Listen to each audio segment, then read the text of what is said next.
Breaking overnight, the Las Vegas shooter's girlfriend returning to the United States, met by the FBI at LAX.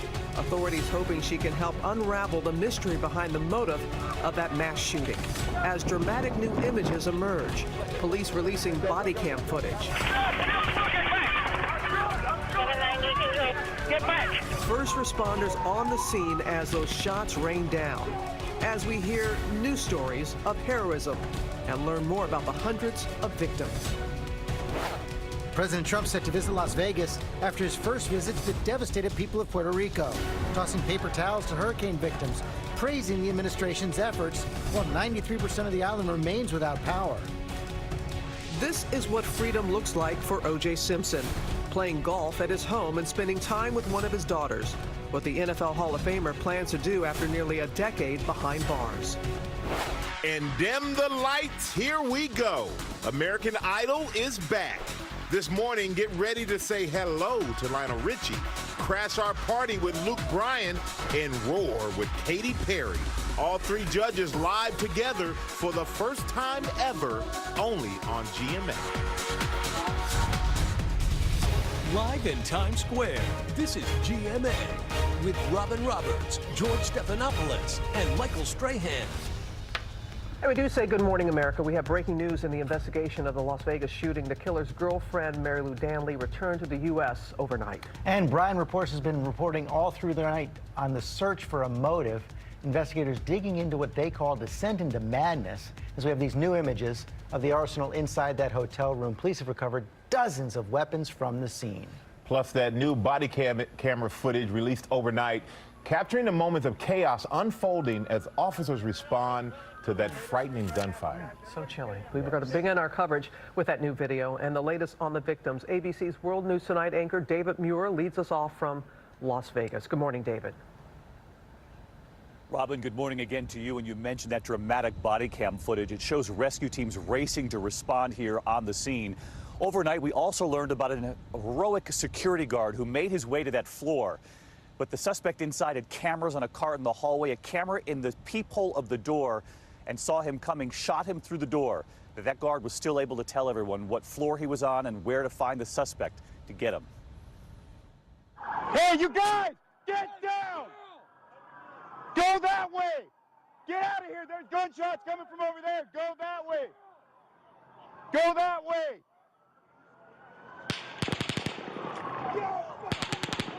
For the first time, we are seeing the moment Las Vegas police leapt into action as that hail of automatic fire erupted over the concert here.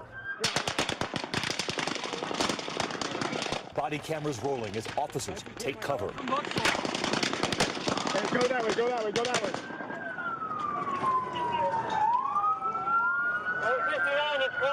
Hey, they're shooting right at us, guys. Everybody stay down. Stay down. Where's it at? North of the Mandalay Bay is coming out of a window.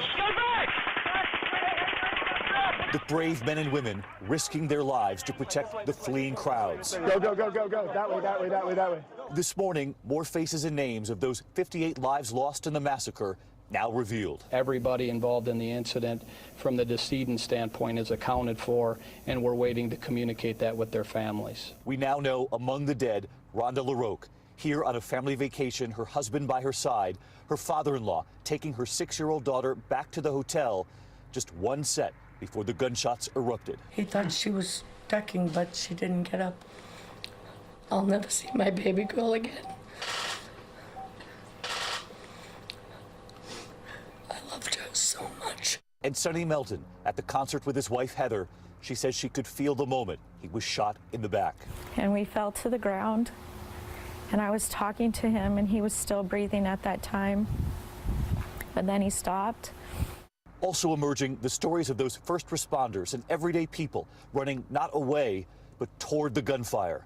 Off-duty firefighter Jesse Gomez there with his wife and family. She begged me not to go. It was probably one of the hardest decisions I've ever made, but she knew I had to go. And so many of those injured, more than 100, were brought here to the Desert Springs Medical Center. We visit Sheldon Mack, who was at the concert for his 21st birthday. This kind of all happened so fast and it seems surreal. It seems just a bad nightmare I'm going to wake up from, but I just keep seeing it in my mind still, and it's just haunts me. You see it all playing out still? Yeah. I'm McKenna. McKenna Perry. I'm David. Just 19. What happened to you? I got shot in the left arm, and it shot through my arm and into my abdomen. She was put in the back of a pickup truck to get her to the hospital. My boyfriend had started to help me, like he kind of carried me a little bit of the way, and then there was this couple that had helped us and got us into his truck, and then they drove us here. All the way to this hospital? Yeah, this was the closest one. She says she can't get that night out of her mind. I don't know, like it still hasn't like fully hit me. Like it's kind of starting to, but not fully.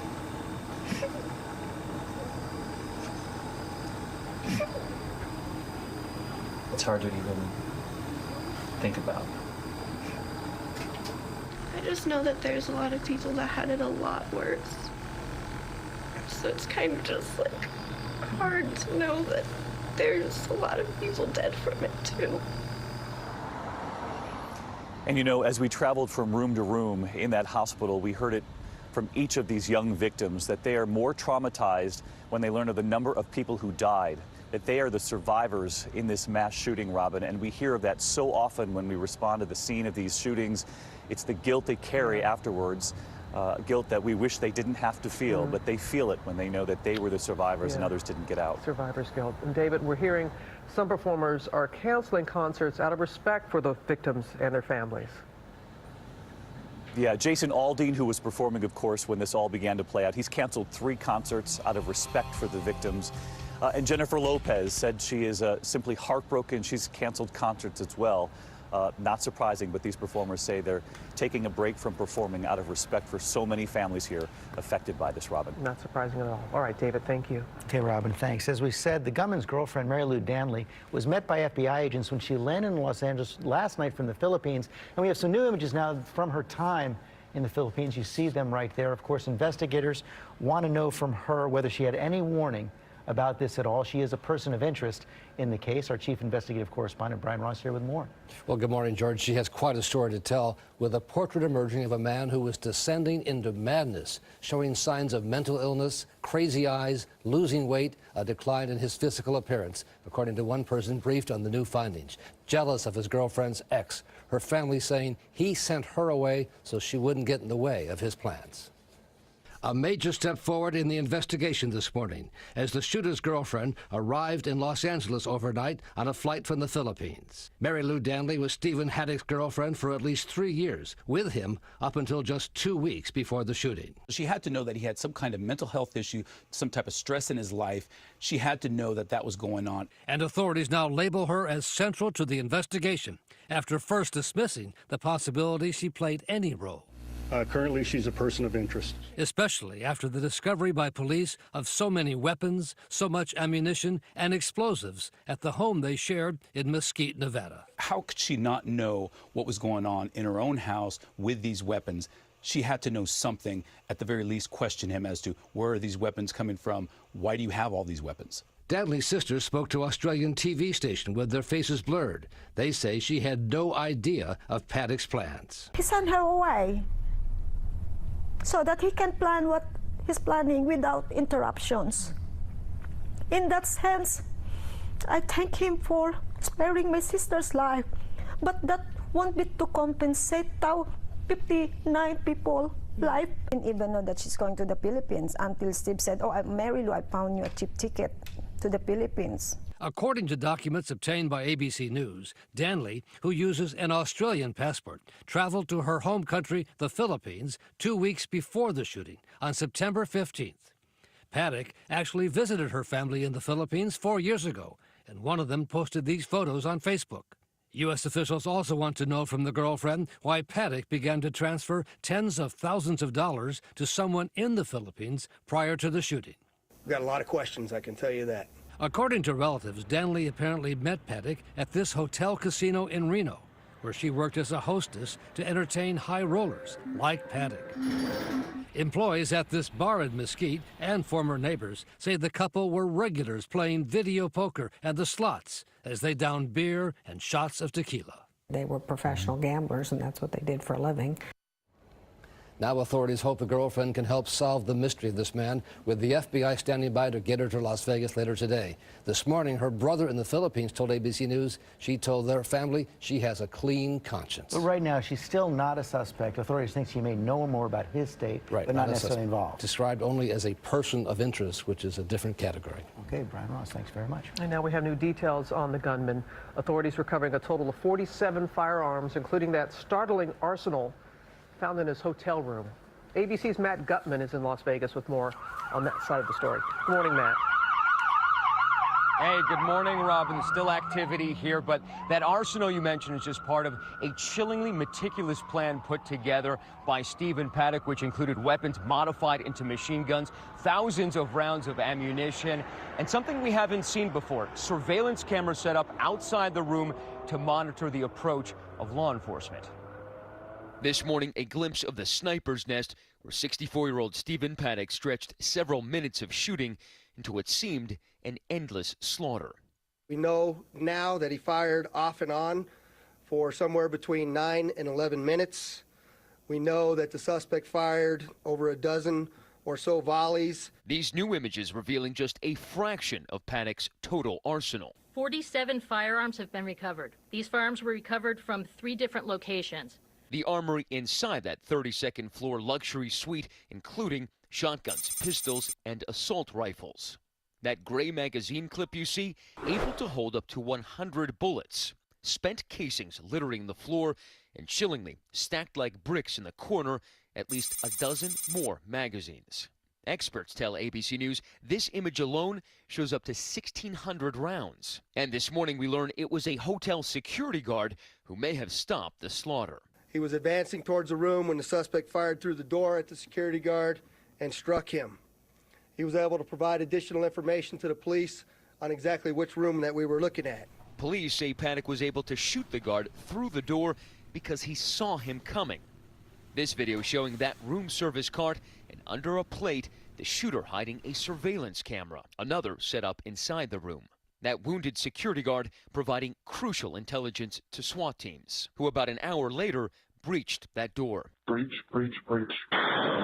They found Paddock's body splayed next to his guns.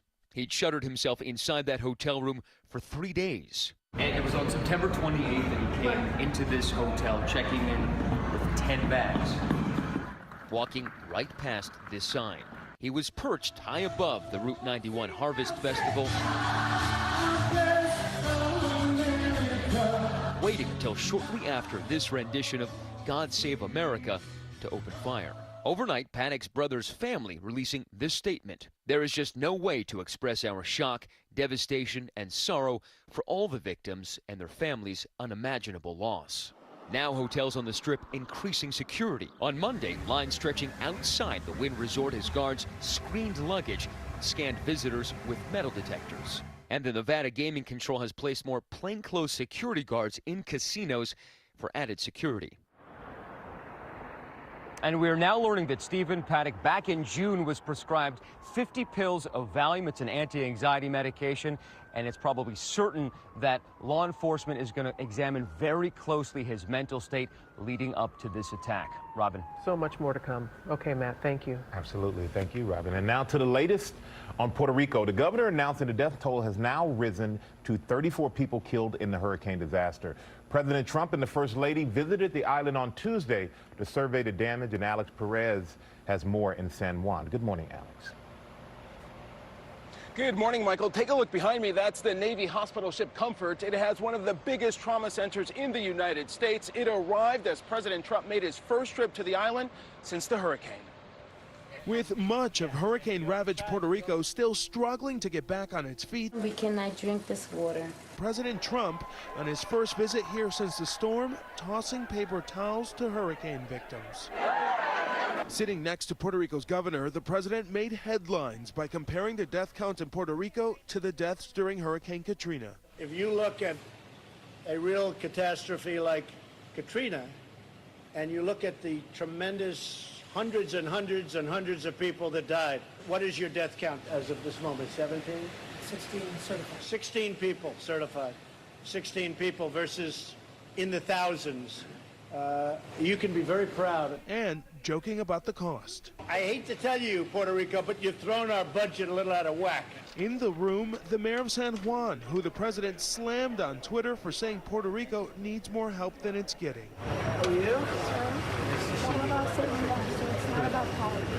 Later calling the presidential visit public relations. Rather than commander-in-chief, he sort of becomes miscommunicator-in-chief. Overnight, the president once again defending his administration's work. We've done a fantastic job. This was a very tough one. You know, I say we got an A+ in Texas, we got an A+ in Florida, and we may have done our best work here, but it hasn't been appreciated.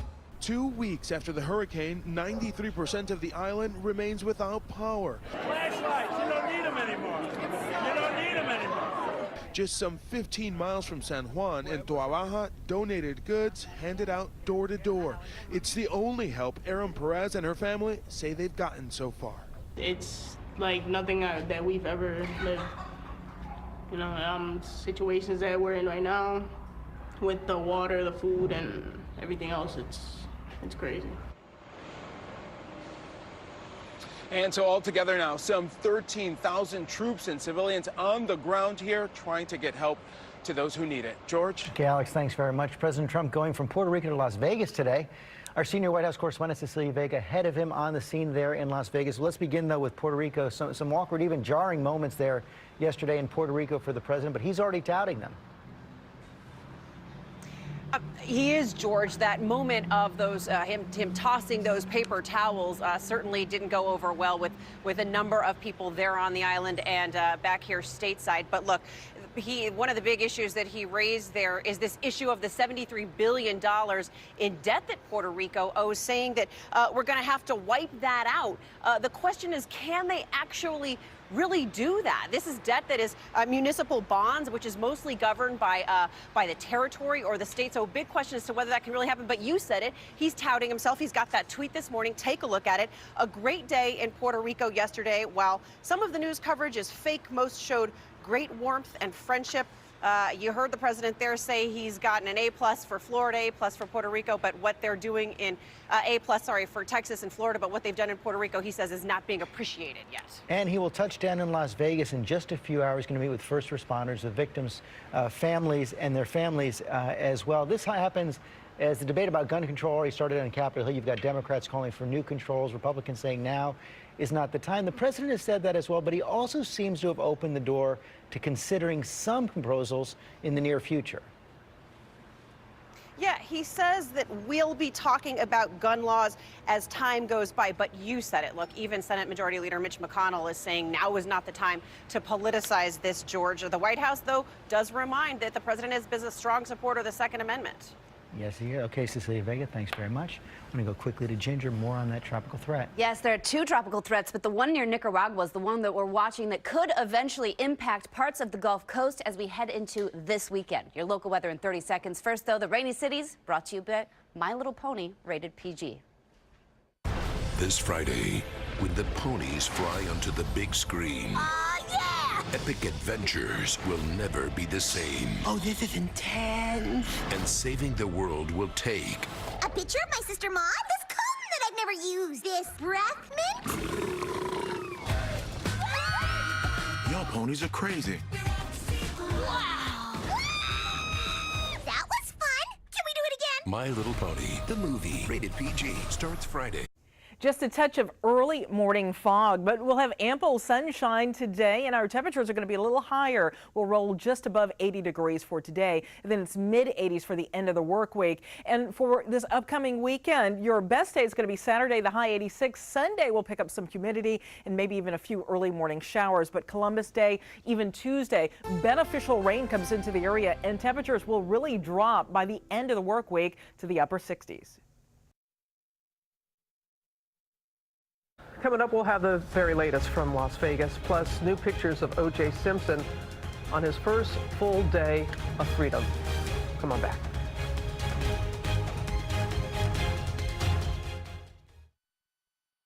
Nice. This stuff disappears in our house. Oh, check this out.